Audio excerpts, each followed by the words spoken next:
1:45 in the afternoon. We've just been working all morning on the deck.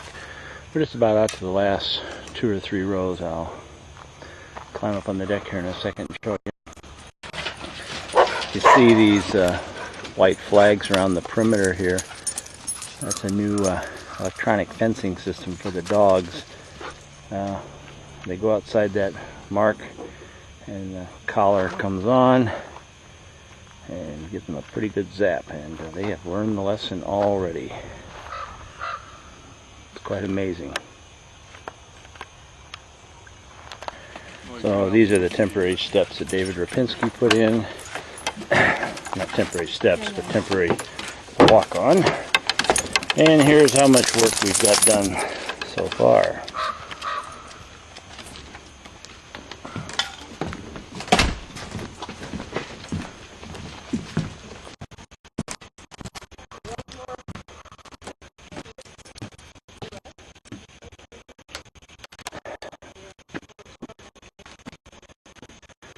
So you can see we're just about out to the edge here.